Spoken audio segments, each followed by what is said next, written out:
call to arms, to my brothers and sisters of earth, to collectively bond together, to see differences not as defective, but as unique tools of strength, and to elevate character, heart, and drive as determiners of our fate. See, if you take a seed, plant it, with time, you will have a tree. The trunk will grow, branch out, and be a collection of different limbs, each one distinct, but still part of the same tree. If you'd ask me what it's like to grow up white in America, I'd say, oh, well, you see, I didn't know there was anything else to be. The uncles, the aunts, the neighbors, the town, even on TV, it was white all around me. Well, Dee Dee, how have your people who are 1/9 of the world's population convinced people of color who are 9/10 of the world's population that we are the minority? The white man that landed here came with two great weapons, the Bible and the gun. They humbled you with the Bible, they crumbled you with the gun. And they still praising the Lord and passing out ammunition all over the world. There's more than meets the eye to everyone. Certainly in my case, I favor my Irish mother and not my Italian Cherokee father. But dirty engine, engine giver, half-breed, and reservation trash, they weren't names that Daddy wanted us called. So, on paper, I passed for white, but was I white enough? Was I native enough? I understand. See, if your skin has a tint or a shade more than the rest, every time you look in the mirror, you should see a disclaimer. Please be advised. It may be harsh for white men to look at. Intolerance, an ugly word that curls the tongue. In southern forest, bodies hung. Intolerance. Scorn for their race, both old and young. Such cruelties, injustice done. Intolerance. This bankrupt country punishes those who stand up for themselves. Are we wrong to defend ourselves? Shame on America for that. See, I'm tired of that one-day line. It's a little too much like once upon a time. And one day implies waiting for another to rescue our sisters and brothers. See, too long has injustice been done. The change must begin with us. Look through my eyes, my ancestors all. See what's become of the world you've passed on, from the streets to the suites of police state reprisal. Come see through my tears, and forgive me the years I've wasted pretending this system is viable. Let no man see my grave, or behold my death, or made to grieve on account of me. And that I not be buried in consecrated ground, and let no Negro toll the bell for me. And let nobody wish to see my dead body, and let no mourner walk behind me at my funeral. And no flowers be planted on my grave, let no man remember me. To this I put my name, the Mad Negro. It's a black thing, and you will never understand. That's a phrase we hang on to when instead of unite, we want to divide, give up, be upset, just assume that the other person just doesn't understand. But imagine the difference made if when 17-year-old Trayvon walked home in the rain, Zimmerman asked, "Hey, need a ride home, man?" Our gated communities and penthouses are prisons. You think because I'm white, I'm on your side? I ain't on nobody's side till I see justice. If I have more than you, beyond my simple needs, doesn't justice demand I share? It just takes a willingness to step out, celebrate other humans, and share you. When you love yourself, you don't want to hurt someone else. When you love yourself, You treat others as equals. But Jack, I blink away at the depth at which I really need to love. The freedom of my heart, that type of freedom has been denied me for so long. That is why I could never love in an earthbound way. If equality could remain raw, pure, and untouched, like a natural resource, it would be the seed birthing the tree of life. Maybe that's what's needed. For society to stop classifying people in a country that pats itself on the back for being a melting pot. But the time will come where we will be so mixed that there will be no need to check ourselves into a box. The last poets line up to save America. It's not about black and white. It's the story. We've got to tell it right. Mental bombs are going to explode, clearing away gray matter for thought construction, laying the foundations for revelations on real estate zoned for evolution. For a white man to say, let's forget about race, it's the easiest thing to do. It may even be cowardly too. Not that race and color discrimination is solely a white man's preoccupation, but he's globally guilty, and that's something new. And it's convenient to say, let's forget about race, when you're the one slipping out of first place. So we whites should say to the blacks and the browns, to the yellows, the reds, and the blues, we were wrong, and we know it. And fear your great wrath, deservedly turned on your former oppressor. But we ask for a change in the way the world works, so the great do not turn on the lesser. To save our own skins? Yes. Let's begin by confessing the sins of our culture. Till you showed us how wrong was the path we were on. We were blinded by hunger for power and pleasure. But if forgiveness is not an option, as in the world it never was, what do I owe for your mercy? If I offer my art, can I too be a part of global emerging diversity? That's my fond hope, big part of my dream, to finally forget about race. Even though it's convenient for a white man to say when his race is being displaced. Well, in the black and white of today, so many people forget about the distant past. But I can't forget. See, divisions in my family ran deeper than the Grand Canyon, and my grandfather bore the brunt of it.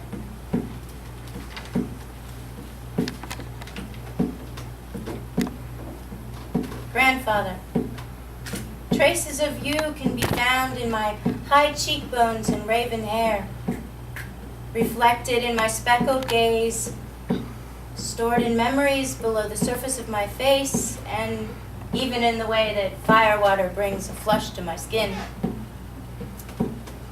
When my pen danced on paper, grandmother's voice reminded of the meticulous journals you once kept, detailing the lives of our people, their rights, beauty, and ways, sketches of faces and tools, and recorded tales of council elders. She revealed, though, that your pale-faced kin of that day decided if tainted half-blood couldn't be cleansed or washed away, they would seek to sever all links to tradition, dress, and habit. The worst of their crimes was cruelty, baptism by fire.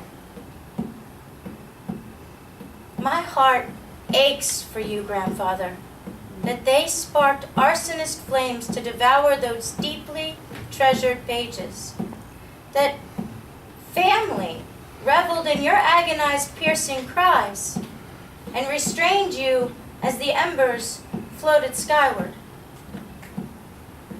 They demanded hotly that you extinguish the wild ones from mind. But they failed, gaining only a trail of your tears. You see, spoken words can't be torched. Using peaceful tactics, smoke signals from the mind were passed to us, Atacala's descendants. Through your stories, our history will never be lost, burned, or stolen. Forever connected to the earth and feeling its vibrations, I can still hear, in the whispers of slough grass, in the pounding rhythm of buffalo hooves, and in the beating drums of rituals and songs, ancestral voices calling to me. This, granddaughter, is your legacy. Imagine being a mixed girl during times of slavery. I'm convinced that I was cursed. I was never treated the same as the rest. I was hated because my hair has soft curls. The natural tan of my skin was too dark for sun, yet too light to be next of kin to the woman who gave birth to me. I was cursed. Because even though Papa loved me, he had to keep it a secret that I was his little girl. Labeled for being a blend of both, a master and his servant in love and in lust. A mixture of two races, pride and joy in my parents' faces, just shamed when others looked at us.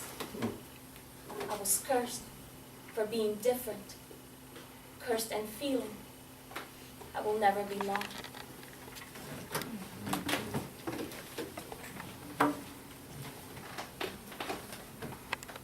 If God created me, there must be a need. So what is my life good for? And now this white man is pulling back the covers, exposing the burden of my blackness. And the Negro living inside my head whispers, "Blasphemy." And I long for the photographs of Langston's sweet fly paper of life. Dee Dee, please don't make me hate you. It is as if this new Negro is thirsty, and I feel as if I've swallowed a feather. Stopped in the middle of this question. We look at each other as if there's nothing left. But the Negro, to me, never existed, and I feel like I write this against my will. Please don't make me hate you. But this new Negro now is running towards me with a black and white TV set over her head, holding it like a dead body. Her fingers are wrapped around it like the hair that comes out of her head. She's showing me these images, water. Ruthless water falls down over dark bodies. Water shoots through hoses like a beating heart, tending to a sinister baptism, gluing dark flesh to cement, buildings and trees, while white firemen clear their conscience by seeing all this, imagining all this hard breath, this flying of shirts, skirts, shoes, babies, and earth, as an awakening, a Pentecostal, ecstasy, or the devil. Liquid hate teaching us to dance watercolor. What did America put inside my head to make me feel this way? Always on the verge of discovering myself. Jack, who broke America? And Jack, please don't make me hate you. All this tired, lonely South has worn me out to the point that my voice is blind and I am bent. My ears are empty and I write against my will. Please don't make me hate you. That I have enough opium in my heart now that I am in no longer need of a father. I no longer see in my dreams, but I find myself pushing against an empty door. God, I miss Langston's sweet fly paper of life. Please, Jack, don't make me hate you. Who broke America, Jack? Who broke America?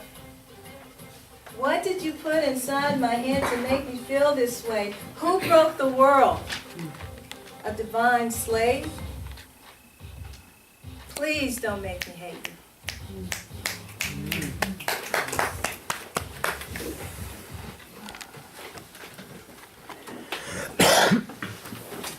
Today, according to license plates, Virginia is for lovers. But 100 years ago, our fair state gave lie to that slogan. First in lynchings, almost 600 to our credit, leading the staunchly southern Georgia and lawless Texas in some beastly contest that drew out the worst, not the best, from us. Think of it. If we know of 600, what about the unmarked graves? What about lives snuffed out like a fat thumb on a candle wick that we'll never know about? It was the law of the land, and black folks were unfair game. When one of us does that which degrades another, all of us suffer. All of us are tainted.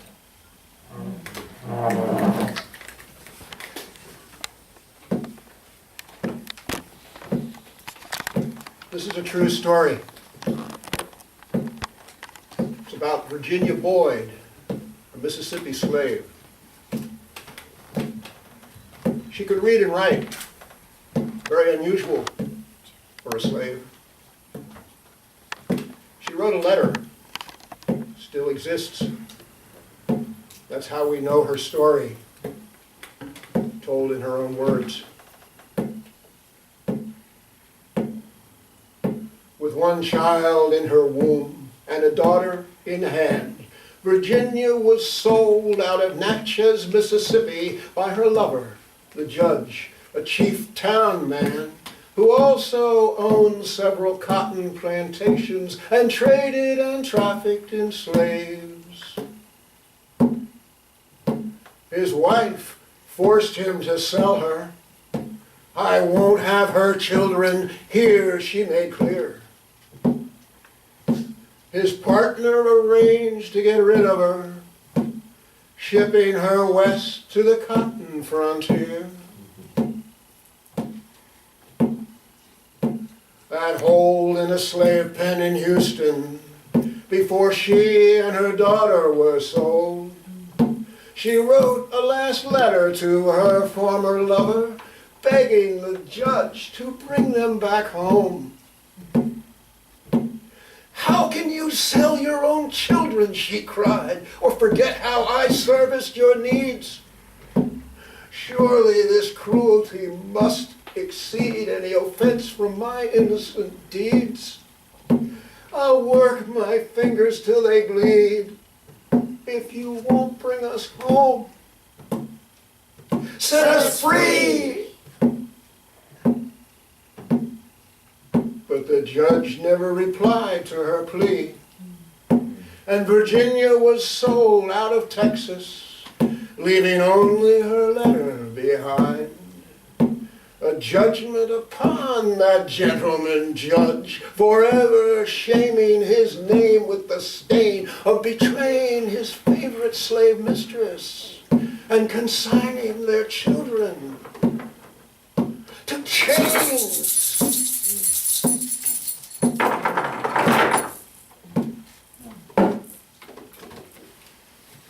Carry me back to old Virginia. That's where the cotton and the corn and taters grow. That's where the birds warble sweet in the springtime. That's where this old darkie's heart is longing to go. When he bought me, I thought there was something binding and solemn in it. The purchase owed him my faithfulness for the rest of my days. So natural and easy it was done, just by merely thinking about it. It seemed only the right thing to do. Do you forgive me? My first encounter with a person of another race was like a dream. Her hair, her tiny braids, were a crown, with vibrant beads at each woven tip, and framing her face in color, contrasting beautifully with ebony flesh. Her smile seemed so much brighter than the adults around us. I offered my bucket and shovel, and we played together, constructing a sand palace with seashell currents. Our fathers, they swooped in like invading dragons, each taking their child's hand and yanking us apart. I remember our crumbled castle and her sideways twisted body as she waved goodbye with her free hand. Sadness was defined for me that day.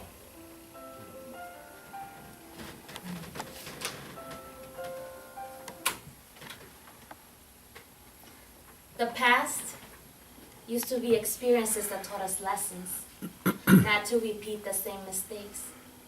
But instead of what not to do, it seems we're just finding ways on how to do it different. Laws are put in place to follow an order to protect, but it has become a shield to protect those who are doing the killing. Oppression used to be a matter of social class, black and white, but now it has come down to who is holding the badge. You see, I can understand one mistake, but it has become one after the next. What are we to teach our children?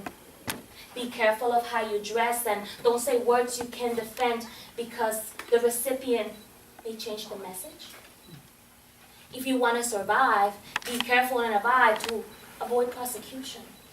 Right. But if you want to stay alive, stay away from the Klan or get your own blue uniform. It has become a matter of interpretation.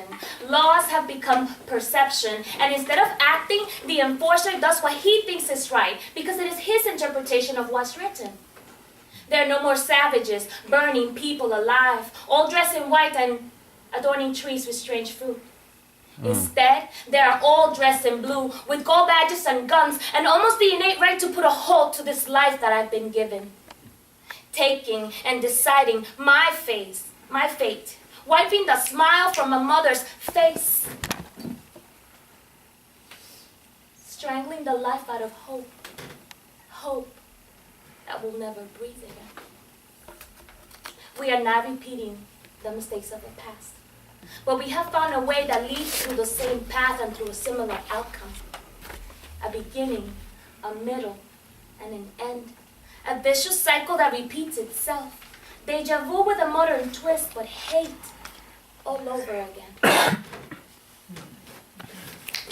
We have never dreamed of incorporating into our union any but the Caucasian race.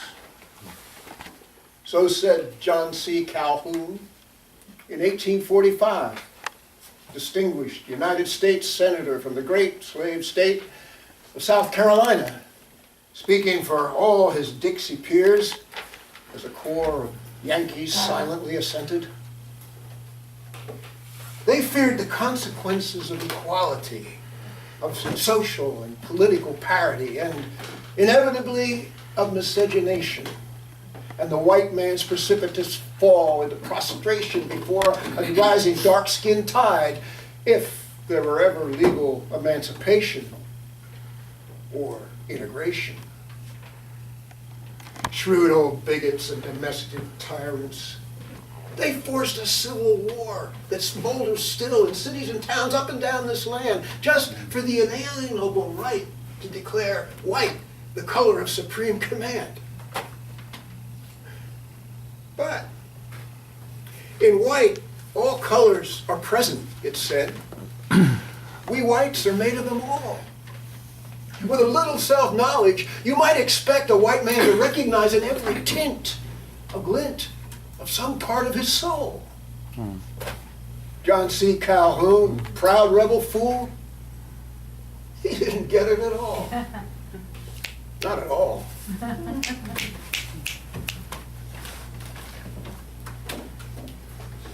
And you wonder how people get like that. Take my father, for example.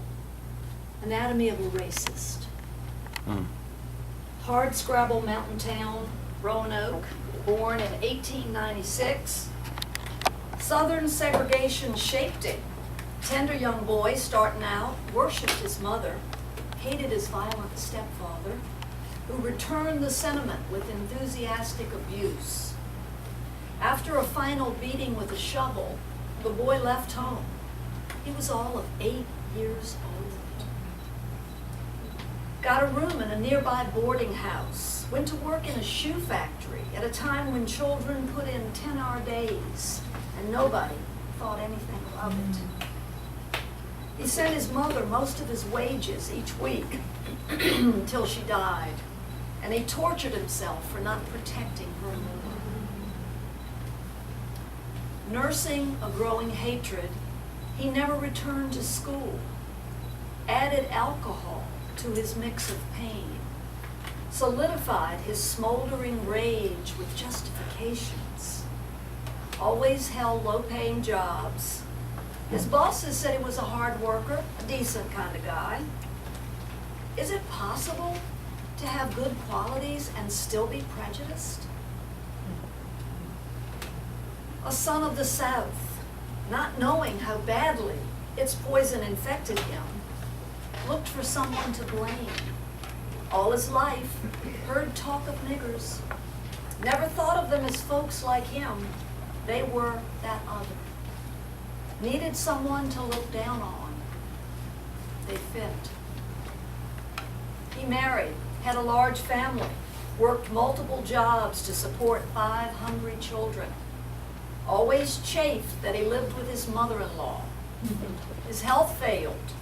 Spent nights in a drafty house with tuberculosis.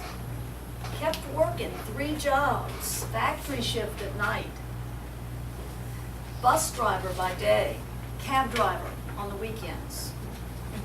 Sitting at the kitchen table, drinking to keep those dark moods at bay.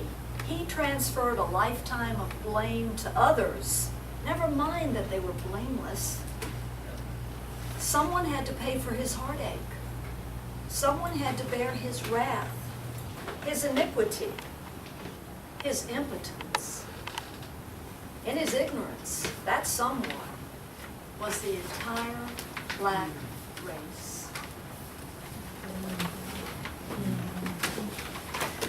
Now, Judith, you wonder how people get this way, right?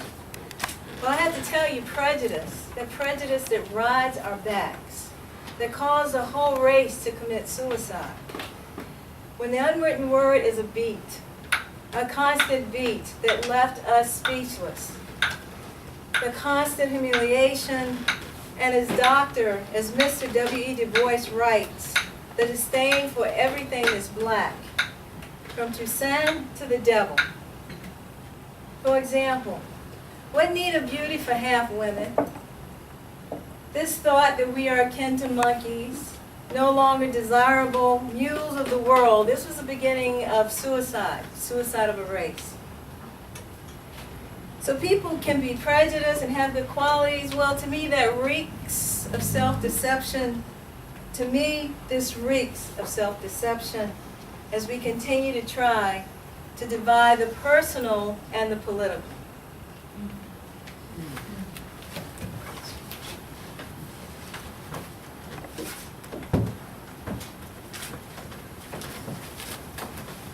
Here, check this guy out.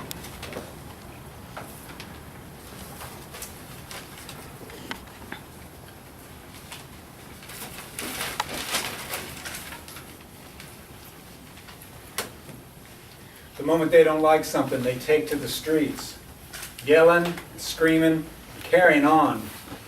Pretty soon they all start smashing things and looting. I say thank God the cops are there to keep us safe. laying their lives on the line for freedom and justice, protecting our homes. Sure, some blacks get beaten and clubbed about. They shouldn't be out there protesting so loud. If they had jobs and weren't on welfare, they'd understand what it means to be a real American. No wonder our jails are full. That's why I got a gun and live here. No one that looks like them is going to get in this place. This is a law-abiding community and everybody's white. Right?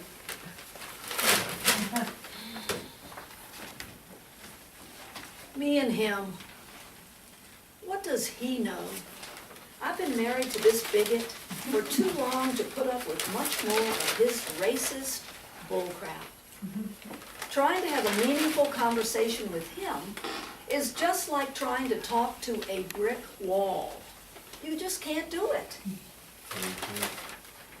My husband is the product of uptight crackers who were raised on fear and who thought they had to have a gun for protection. And if you ask them what they need to protect, they'll say their stuff. You're right. I've tried to talk sense into him, but it's like he can't hear me. So one day soon, he's going to wake up in his precious all-white community, and I am going to be long gone. My mama was right. I should have known better than to pass for white.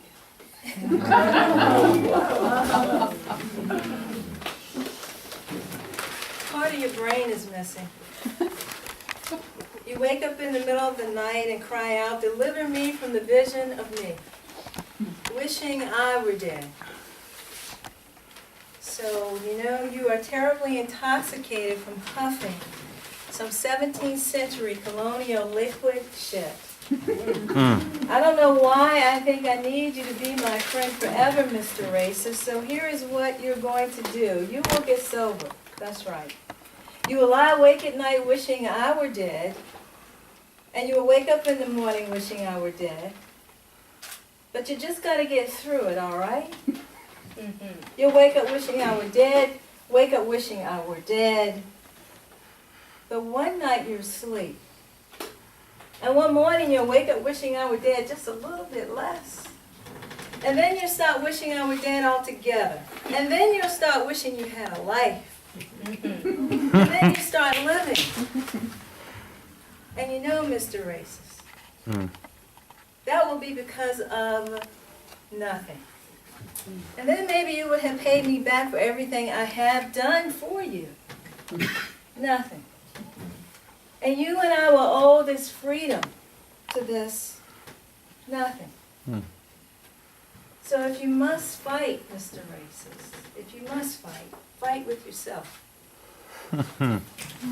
Yeah, ready?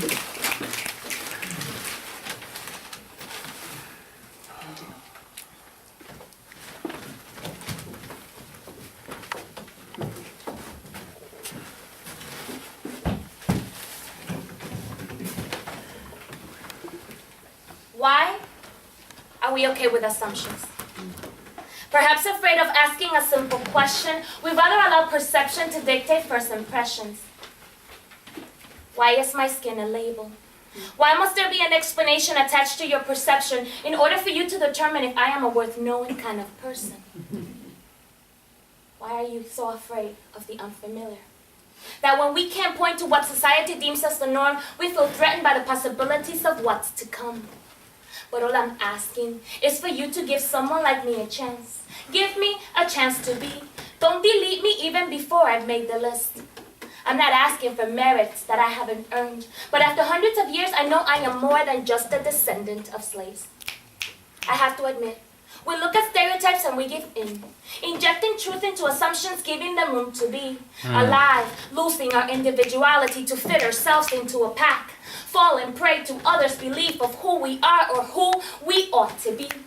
But it is time to change that, to settle the forest fires that have been burning from years past, fires that have left my ancestors with a bitter taste of life. And today, we have inherited their resentment like we did the color of our eyes. We insist on fighting one another instead of creating bonds, damaging each other, not understanding that united, we are strong. This anger, your anger, my anger, it needs more than a fist. No more blood spilled over Skittles or nightmares that won't let me breathe. How many more need to die before the internal eye starts to believe that society doesn't need to accept me? I must create my way in. Show them that there is more to me than the excess melanin that's accumulated in my skin. It is time to change that, to mark this generation with my words. Shatter the theory that I need to get back to where I came from. Because believe it or not, this great nation was built on the shoulders of my ancestors' hard work, so that today I can voice with pride who I am and where I come from. Yes, ma'am, I am an American citizen, born and raised in New York, a Dominican York, with a heavy accent and a harsh tongue, exercising dual control of 2 languages, allowing me to enjoy my beautiful Taino heritage and still put my stamp into this world. It is my job to let the others coming up behind me know not to be afraid to be who you want to be. If you don't have a role model, create one and be it. I have learned that if I accept who I am, hate will never touch me. It just becomes fuel for my will. Violence doesn't need more violence, like you don't fight fire with gasoline. So this anger that we're feeling, this anger, it needs more than a fist. It needs education. It needs conversation. It needs a voice in you and in me. We had one black player on our football team, the only black kid in the school. He anchored the left side of the line, threw some weight, knew what he was doing, and was popular because he played the fool, rolled his eyes on cue, said, "Lord of mercy," and "Yes, our boss," just like the servants in the movies. I liked Bill Hill. You couldn't help it. But I never found out what lay behind his mask as a Negro clown, and I wondered how much he was wounded by our laughter. Sounds like Bill Hill was wounded quite a bit. We all are, really. Suffering as casualties from psychological warfare. See, you should think outside the box. We're told, while being held captive in mental crates designed by the system doing the squawking. Can you hear the people behind the 1% curtain laughing? Listen up and peek through the slats of their manipulation. Check boxes at birth. They denote ethnicity, race, and gender. Labels assigned from the start. Data cited to build prisons and some schools. Before even learning to roll over and sit, your destiny is a cube. With the number 2 pencil in hand, standardized tests begin at age 9. Were you pegged as gifted, average, or a little slow? See, results establish the future. How much time and money is spent per student in a school system who judges intelligence by shaded bubble? Conditioning. That's what's up at the dock, with their percentile charts of height, weight, and development. Government mandates, cartons of expectations, statistics used to strike pharmaceutical deals. Political pocket money earned while you worry about measuring up. Credit and employment forms, they require labeling ourselves. The final test. Gender? Check. Marital status? Check. Income? Check. Do you rent or do you own? Check. Criminal history?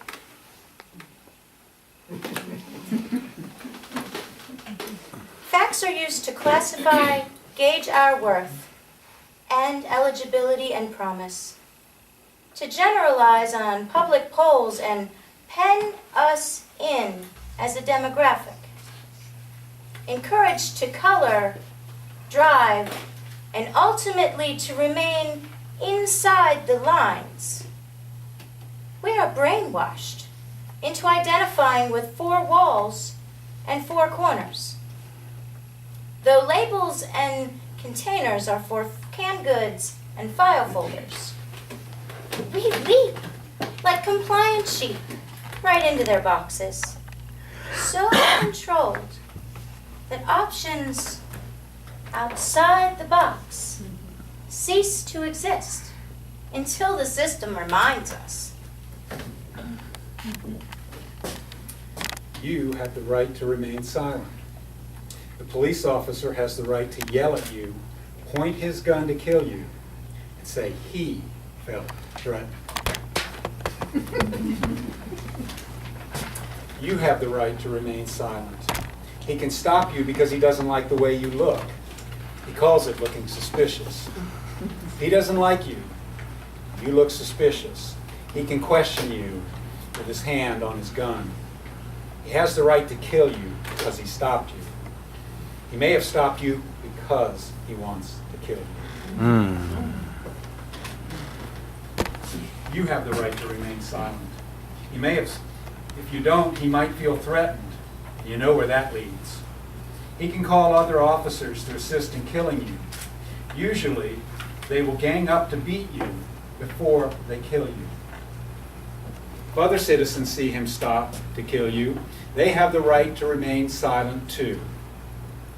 If they don't remain silent, the police officer can feel threatened by these citizens.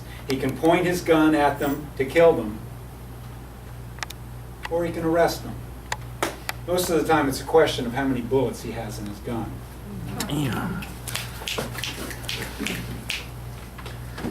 know, after that white man told me that no white man would do what a black woman told him to do, I sat up in my police cruiser like raw stick on honey. The words of that man set down in me like warm shame. I say warm because I felt some comfort in it. He laid those words right down between us, and I was obliged to swallow them whole. I thought it was stunning, just stunning, the way his God personally came down from heaven just to kick the living daylights out of me again. And for the first time in my life, I stopped dreaming. I had no desires.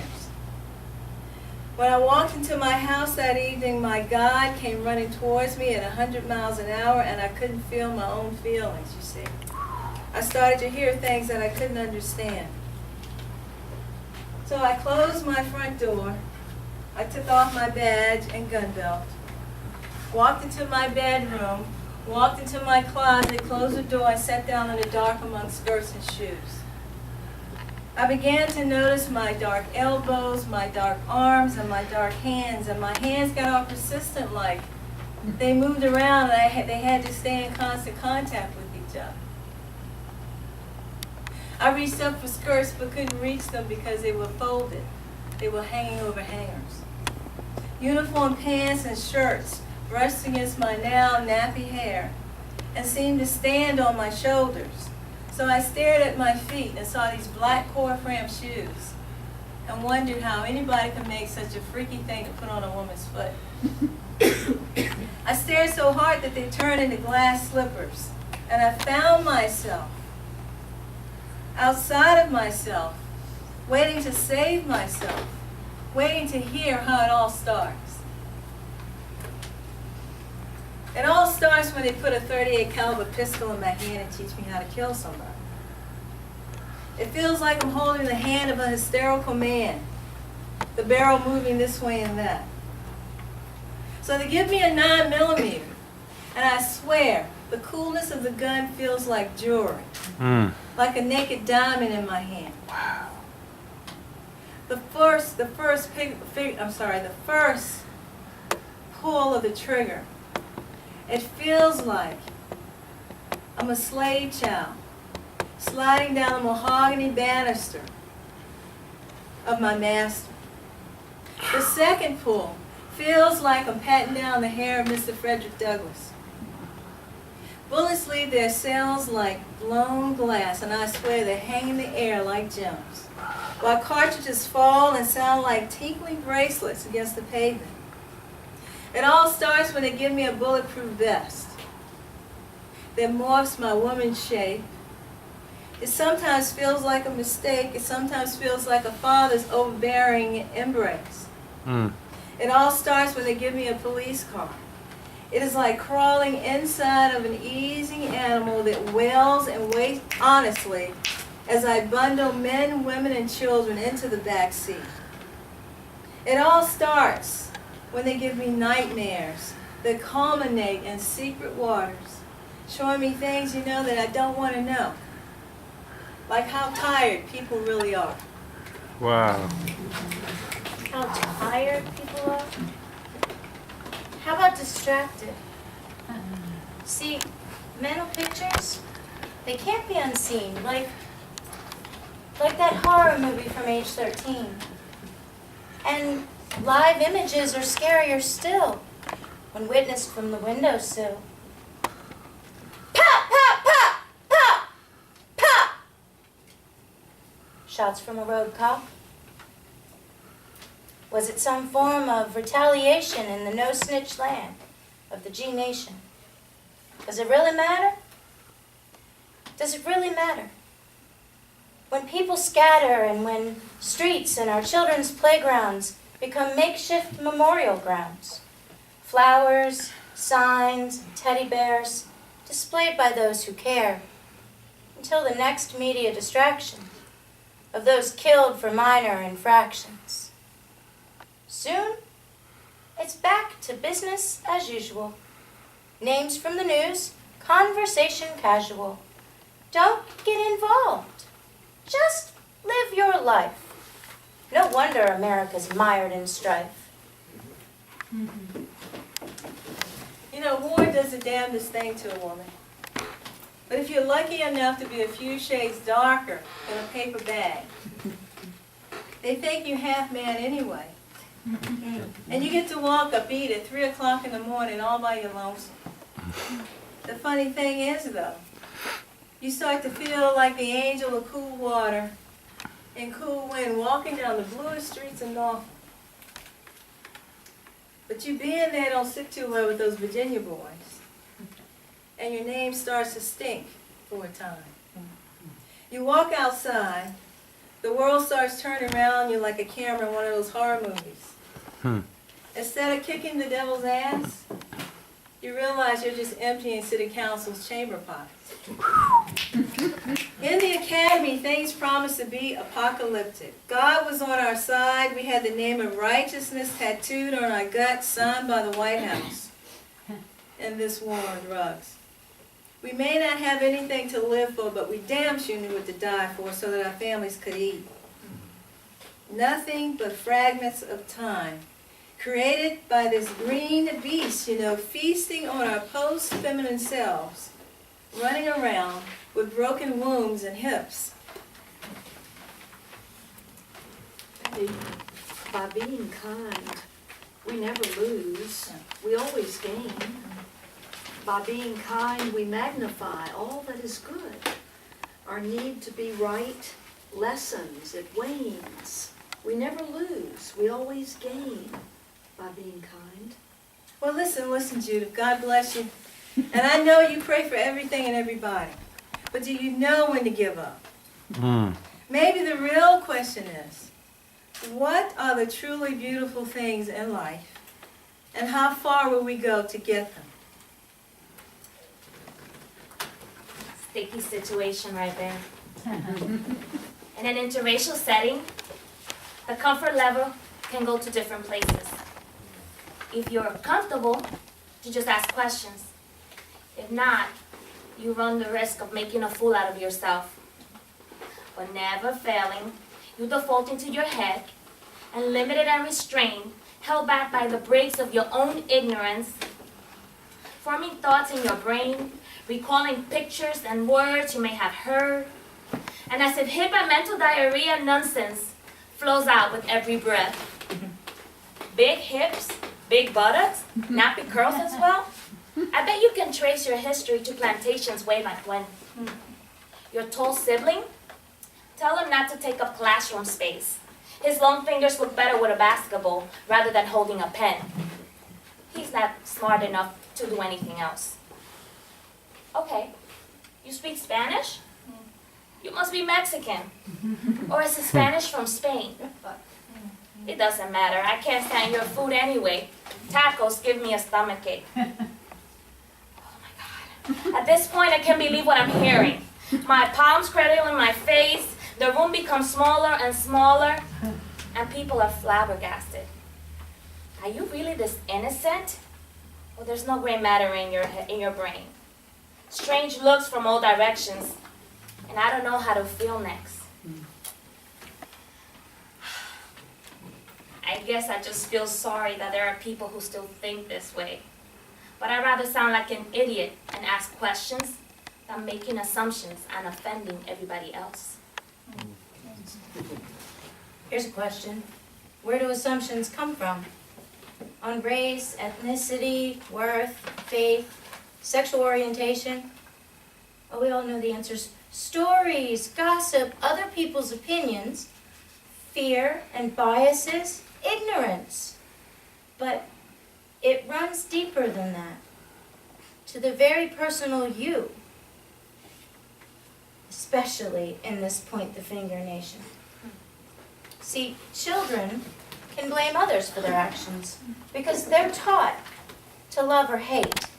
But we're all adults here and are quite capable of asking questions. Squirm a little more, please. Why do you hold, harbor, and promote assumptions? Do you really leave all your choices in life up to others' suggestions?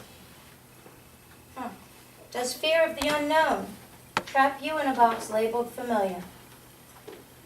Do you always follow the rules? Color in the lines?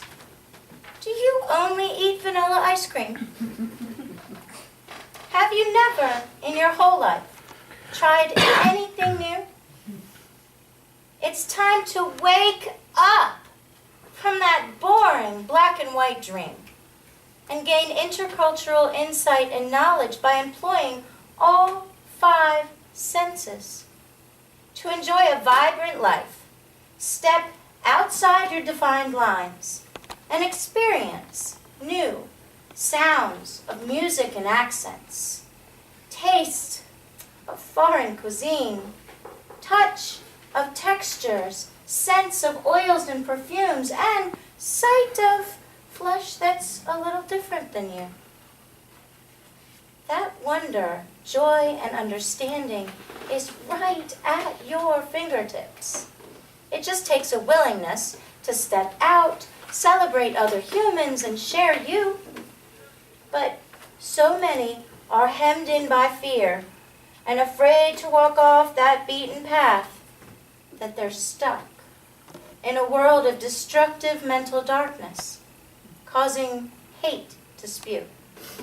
Assumptions arrive and thrive due to fear. That much is understood, but what can you do about it? You have an undeniable choice to be made on a daily basis to look past what's been taught as adults and embrace, or spread misinformation, off-color jokes, and hate like a racist. Welcome to my tough love, where it doesn't cut it to place blame on common quips. Responsibility rests squarely on you. You choose what to spread with your fingers and lips.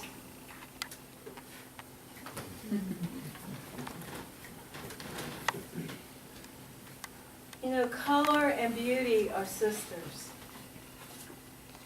So to my sisters in the room, my sisters whom the world has imagined white, it would help me to hear your stories, to hear times we hurt you, to hear times when you were abandoned by your tribe for trying to help us. Are you living the lives we imagine?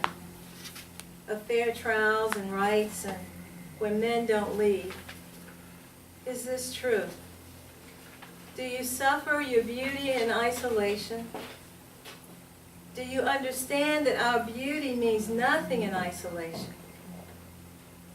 Will you stand on this stage and speak to us in the love language of Neruda's body of a woman, white heels, white thighs? You look like a world lying in surrender. If you would stand on this stage and claim your beauty, my beauty will no longer be fugitive. A new freedom, grace, a secret intimacy between us will finally be awakened, and something sweet will fall from our heads and into our mouths. Our minds will rest in the center of our tongues, and we will finally speak in a language that fulfills our capacity to love. You see, most of us don't know how to look at you, how to gaze at you without seeing some sort of suffused watermark of privilege. So bring out the secret life that lives in you. Talk to me about your own mind, about your own desires. Remember who you are. Remember where you came from, so that I may feel more even. We, both of us, sometimes feeling no less than a witch in the desert, have to find our way back to give each other strength, to live who we are, to feel who we are, to feel the I am in our bodies. Where beauty is no longer fugitive, hidden, and dreaming about us in isolation. Could you ever believe in a better dream, I tell you? Does this term white have a hold on you forever? Do I offend you? Do I tend to a lost voice or free or stifle you? You see, our eyes are windows that we look through. And you and I, we see in the dark. Can't we tell each other what the world shows us? Please, could you ever believe in a greater dream? The first slave of the world was a woman. Life comes in between our legs. Man's first acquaintance with the world is through the body of a woman. Our breasts are the first lovers of mankind. Could you ever believe in a better dream? You know, Betty, my mother came out of the womb snow white, but a secret lay under her skin. And answering a knock at the door one day, after a few muffled words, she let in a man she said was her cousin Jack. We all stared in surprise, because Jack was black. How could that happen when she was so white? As white as my father, my sisters, and me? My mother, with a secret gleam in her eye, said, it was often that way in families, when the men had their way with whomever they pleased, and the colored girls were forced to do it for free. A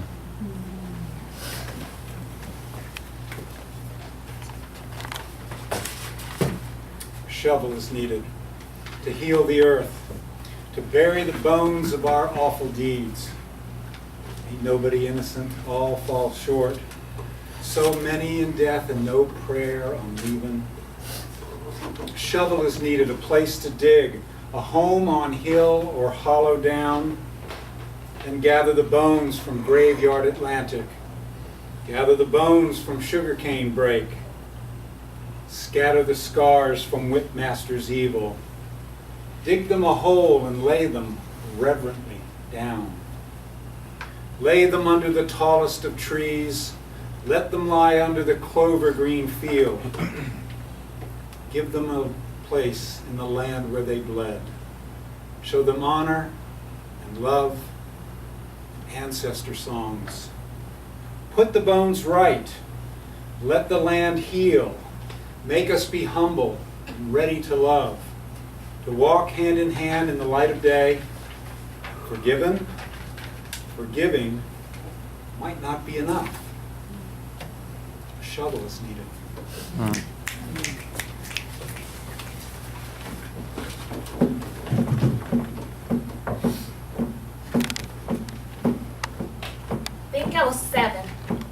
barely 7 years old. Forget about 7, I was less than 5 when I heard the words being yelled from outside. Negra! And I heard them say, Negra! Negra! Negra! Negra! Negra! Negra! Negra! Am I really negra? I asked myself. But what is negra? I was too young to tell. I did notice the sadness as the word was yelled. Negra! And I felt dark. Negra! Just like they said. Negra! And I regressed. Negra! Inside of myself. Negra! And I hated my hair. And hated my lips. And I couldn't help but feel sadness when I looked at my skin. And I regressed. And I regressed. And as time went by,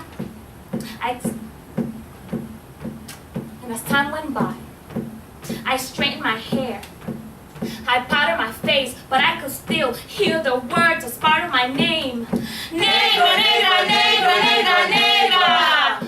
Until one day, as I regressed, I took a step back, and I almost fell. Negra, negra, negra, negra, negra. So what? I told myself. I am negra, and I'm not ashamed.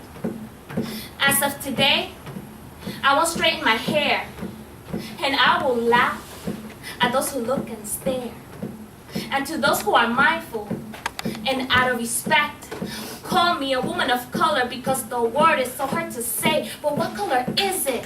Negro! What a beautiful sound. Negro! Can you feel the rhythm? And repeat without frown. Negro, negro, negro, negro, negro! At last, I understand. At last, not going back. At last, sure of myself. At last, hope and respect. And I thank God for blessing me with a beautiful black amber color of my skin. And I understand that I hold a key. Negro, negro, negro, negro, negro! Black, that's me.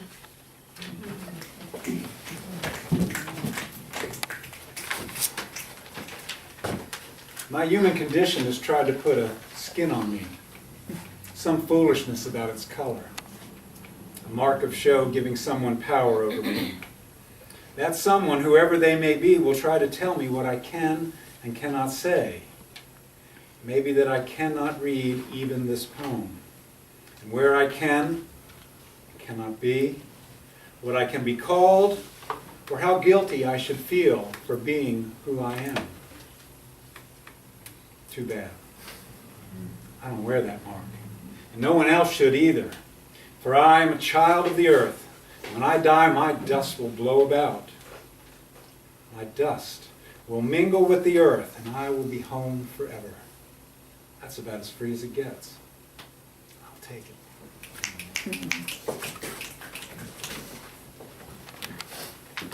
How long does it take to change attitudes? America, founded some 230 years ago, is still floundering, still asking deep, jagged questions about racial equality, while giving lip service to the lie that in our country, all are created equal. Change can come in the twinkling of an eye, so says the song, but the reality of change is of a grittier, more determined nature. A change of consciousness is what's needed, a mental facelift for our country and the whole planet.